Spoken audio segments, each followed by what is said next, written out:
This is the book that I'm going through. Essays written by Fareed Zakaria on In Defense of a Liberal Education. He's a CNN host and best-selling author. And he explains why this widely held view is mistaken and short-sighted.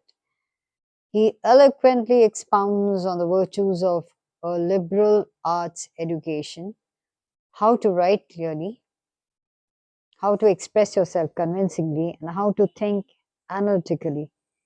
He turns our leaders' vocational arguments on its head. American routine manufacturing jobs continue to get automated or outsourced, and specific vocational knowledge is often outdated within a few years.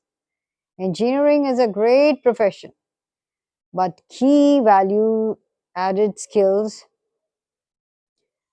you will also need are creativity, lateral thinking, design, communication, storytelling, and more than anything else, he says, the ability to continually learn and enjoy learning. Precisely the gifts of a liberal education. So, going through this, I just read from the back cover here. So, there are a series of essays, and of course, he dedicates his book to my children, Omar, Leela, and Sophia. And also, it begins with A.O. Wilson's words. He says, "We are drowning in information while starving for wisdom. The world henceforth will be run by synthesizers, people able to put together the right information at the right time, think critically about it, and make important choices wisely. So the world will be there for them to succeed." So here he writes in defense of liberal education, and he's put them in chapters. Coming to America, a brief history of liberal education. Third is learning to think. Fourth is the natural aristocracy. Fifth is knowledge and power. And sixth, he writes in defense of today's youth. And I'm just going to read a little from knowledge and power. So he says, if ignorance is bliss, why do people want knowledge? This is a question with a long pedigree in Western culture. Prometheus brought fire from Mount Olympus down to earth and its mortal inhabitants. In doing so, he enraged Zeus, the supreme deity who had him chained to a rock and tortured for eternity by an eagle feasting on his liver. And that was just the punishment for Prometheus. Human beings were sent a curse in the form of Pandora with a box of ills that would afflict humankind forever once it was unlocked. Disease, sickness, sorrow, envy, hatred. So then he writes that Prometheus' fire may have been a metaphor for knowledge. So he writes that in Aeschylus's version of the legend, in addition to the burning branch, Prometheus introduced humans to the arts including writing, mathematics, astronomy, architecture, and medicine. In other words, Prometheus decided to bring a liberal arts curriculum down from the heavens, and he and all of mankind paid a dreadful price for it.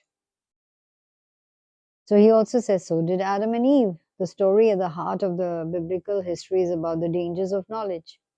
According to Genesis, there were many trees in the Garden of Eden, but only two had names, the tree of life and the tree of knowledge. God forbade Adam and Eve from eating the fruit of the latter, that is, tree of knowledge, warning that if they did, they would die. The serpent, representing Satan, told the couple not to be timid assuring them that eating the fruit would not result in death. God didn't want them to eat it. The serpent told Eve, because if they did, your eyes shall be open and ye shall be as gods, knowing good and evil. So Adam and Eve plucked the fruit and ate it. And when God realized what they had done, he was merciless in his punishment. He told Eve, I will generally greatly multiply thy sorrow and thy conception, and then condemned women for eternity to the pains of childbirth. He told Adam, cursed is the ground for thy sake, in sorrow shalt thou eat of it all the days of thy life. And of course, he banished them from the Garden of Eden. In other words, human beings came to earth as fallen creatures born in original sin because they desired knowledge. This notion that knowledge is dangerous has recurred in Western thought for millennia.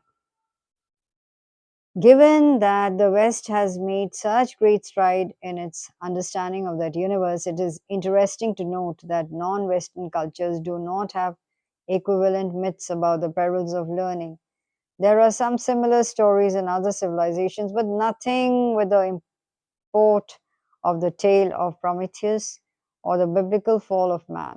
Perhaps it is because the West has been so persistently inquisitive that it has also been fearful of the consequences of its curiosity.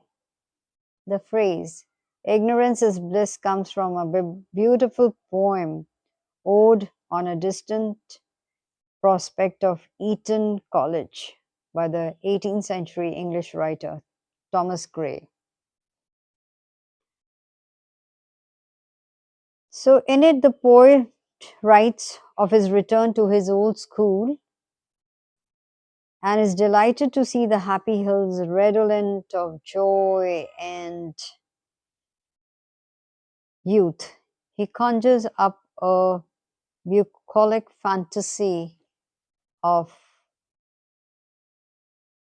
innocent pleasures, but he then thinks about all the bad things that are in store for these young men in the real world once they leave the cloistered environment of Eton: fear, jealousy, anger, despair, poverty, death, and sorrow's piercing dart. It's better that they not be made aware of these realities. Thought would destroy their paradise. He concludes, where ignorance is bliss, 'tis folly to be wise. And yet, despite the danger, despite the sorrow, we keep asking questions and searching for answers. Cicero believed that it was in our nature to be drawn to the pursuit of knowledge. Many modern biologists concur, arguing that the core of being human involves the use of the brain. More than 3 million years ago, our ancestors began to walk on their hind legs. That freed their hands to do other things and, most significantly, coincided with the growth of the human brain. The big brain is the simple largest point of differentiation between human beings and other animals. Richard Dawkins explains why other species can communicate, but no other species has true language with open ended grammar. No other species has literature, music, art, mathematics, or science. No other species makes books or complicated machines like as cars, computers, and combine harvesters. No other species devotes substantial length of time to pursuit that don't contribute directly to survival or reproduction. In the beginning, before we humans were writing operas and making iPads, our ancestors combined their brain power with their hands, now free from the task of walking, to forage for food and make simple tools. They used their primitive mental capacity to find ways to improve their circumstances in the natural environment rather than simply adapting to them like all other animals. In Jacob Bronowski as Jacob Bronowski wrote in The Ascent of Man, man became a singular creature not a figure in the landscape, but a shaper of the landscape. Humans sought ways to control the environment and thus became hunter gatherers, farmers, warriors, and eventually builders of cities and states of civilizations. At the heart of farming and building was a search for knowledge, but of a practical kind. The ancient Greeks were the first to try to understand the world in an abstract sense. They called such an exploration philosophy, which means love of wisdom. This involved understanding not only human nature, but also nature itself. The later exploration they called natural philosophy, which much later became known as science. Over time, a divide grew between the study of human beings and the study of nature. The former seemed soft and speculative, and the latter hard and definitive. Bertrand Russell, the early 20th century scientist and philosopher, once pithily described the differences between science and philosophy. Science, he explained, is what we know, and philosophy is what we don't know. In this view, philosophy involves speculations about things of which one cannot have definite proof. Once you gain certainty about a particular subject, it moves from the realm of philosophy to science. For Russell, philosophy was immensely important because there was a vast array of things one did not know much about and perhaps could not know much about. But philosophy still was, in his phrase, incomplete science. The word science, after all, comes from the Latin word for to know. Russell's notion of philosophy as a precursor to science makes some sense historically. Human beings wondered why the sun rose or the tides came in and speculated that there were divine spirits behind them.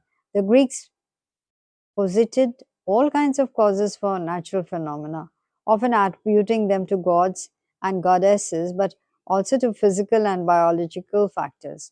Over the course of centuries, scientific inquiry, theorizing, experimentation, observation rejected, corrected, and amended many of these theories. We no longer think that there are spirits in trees, that the sun god rides its chariot across the skies every day, or that female embryos are created due to a deficiency of heat in the body. Aristotle explained explanation. We no longer think that the earth is flat or that it is at the center of the universe, two views that were widespread among learned scholars for centuries. Science replaced philosophy in Russell's terms.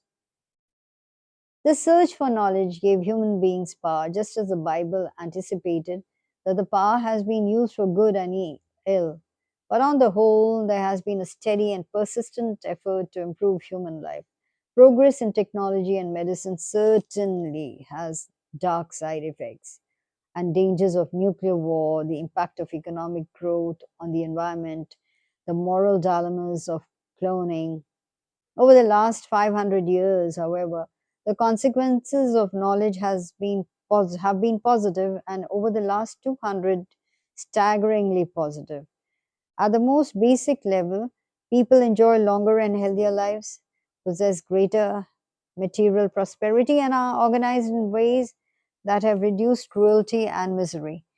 Just as a reminder of what scientific progress means for humans, here is a brief account of how one of the most powerful men of the 17th century, Charles II of England, was treated after he had a mild stroke in 1685, for which he was almost certain would have recovered on his own. His 14 physicians, the best in the land, began by bleeding him, taking a pint of blood. The king's chief physician decided they had not gone far enough and removed an extra 8 ounces by cutting into king's shoulder. Vomiting was induced and purgative and enemas delivered. Charles regained consciousness, but over the next 5 days, the physicians continued to administer enemas and bleedings. He was given sneezing powder, forced to drink various potions, and his feet were smeared with pigeon dung. Finally, after an antidote, containing extracts of all the herbs and animals of the kingdom was forced down his throat, according to his physician's journal. The king died, and that was the world's finest health care at that time. Life expectancy around the time of Charles II was about 30 years, and it remained roughly the same until 1900. Life expectancy today is 70 years for the world population as a whole and higher for people in advanced countries. Recent material progress has been astonishing. Before the turn of the millennium, the United Nations estimated the global poverty had declined more in the second half of the 20th century than in the prior 500 years. The average Chinese person today is 40 times richer and lives 30 years longer than he or she did 50 years ago. China's progress is the most remarkable, but it's widely shared. In 1960, nearly 1 in 5 children died. Today, the ratio is 1 in 20. It is quite possible that extreme poverty, life on less than $1.25 a day, will be extinct in a generation. These numbers are seen mostly as a testament to scientific knowledge, and of course, it's self evident that medicine, vaccines, and hygiene have all contributed mightily to the improvements. But the softer sciences and humanities have also yielded powerful benefits. Human beings have organized themselves in more productive ways, economically, politically, and socially. And these changes in organization and behavior have been the result of better ideas, sometimes arrived at through speculation and insight, though mostly through trial and error, which is the only way that experiments in the social sciences can take place in the real world. In the book, The Rational Optimist, Matt Ridley notes that over time, human beings learn that open exchanges of ideas, goods, and services produce powerful benefits for all. He also explains that the rise of speculation, specialization, or the division of labor increased economic output across the globe.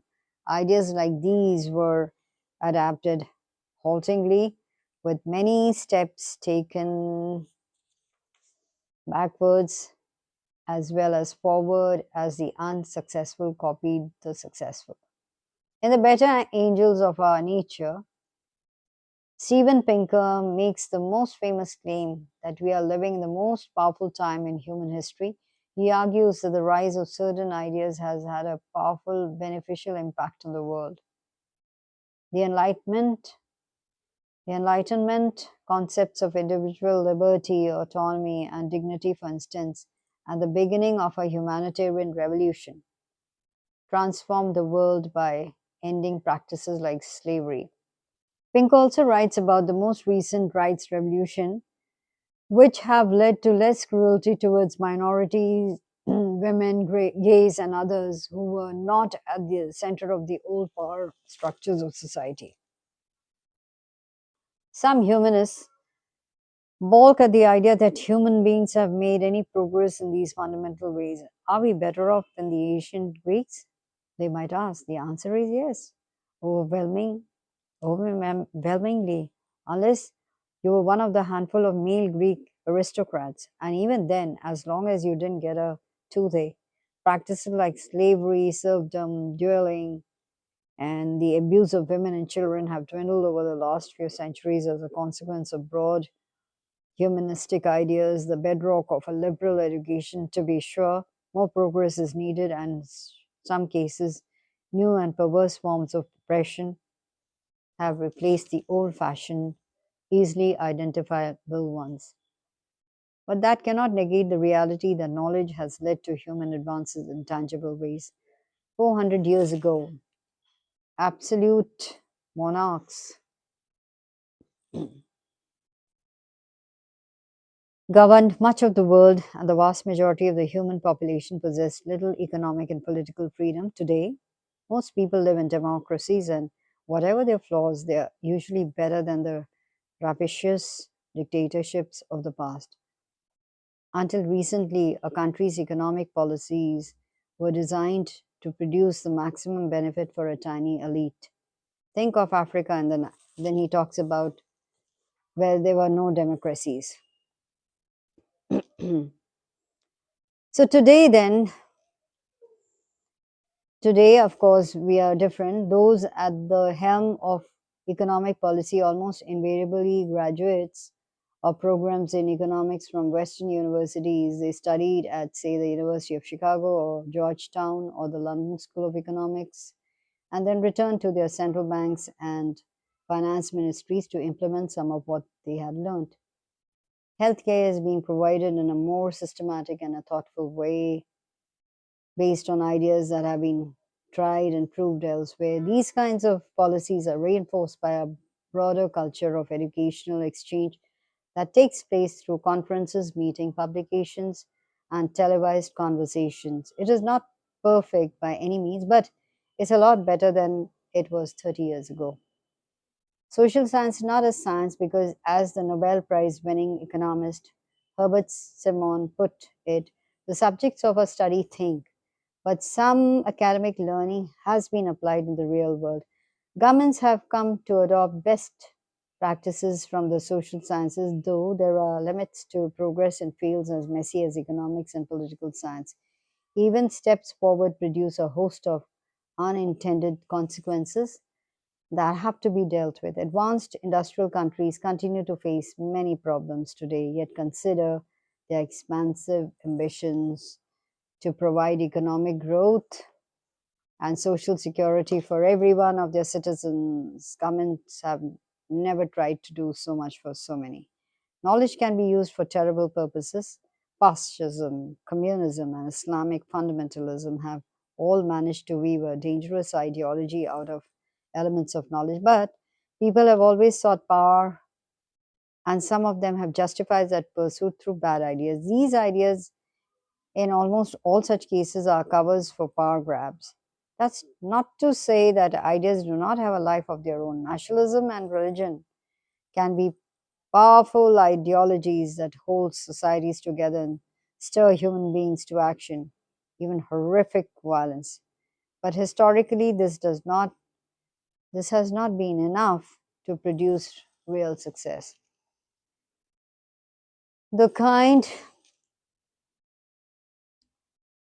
uh, Nationalism and religion can be powerful ideologies but hold societies together and stir human beings to action, even horrific violence. But this does not this has not been enough to produce real success, the kind that produces long-term trends in a society's favor. So he talks about, but historically, say like governments organized around bad political and economic ideas have required force, coercion, and bribery to succeed. And these are difficult to sustain. Countries like Nazi Germany and Soviet Russia failed because other countries, such as the United States, opposed them. After free societies like America prevailed in large part because they had greater staying power, because their organizing ideas were superior. US strategy might have been better than Germany's and Soviet Union in the World War II and the Cold War, but the real cause of victory was the ability of the US economy to outproduce the Nazi. Okay.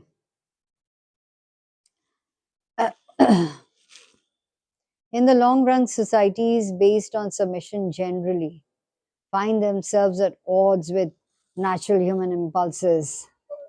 The ones that have succeeded in some fashion, like China, have actually allowed a great deal of freedom and autonomy in several spheres of society while maintaining control in others.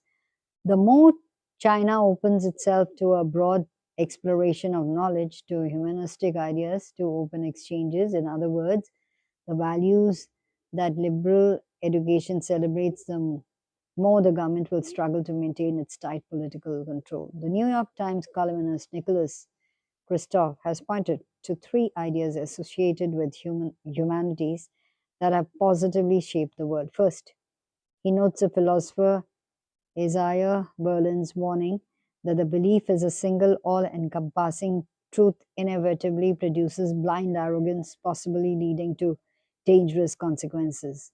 Second, He highlights John Rawls' contribution to political thought that the most just society would be the one you would choose if you did not know how rich or poor, or how talented or untalented you were when born into it.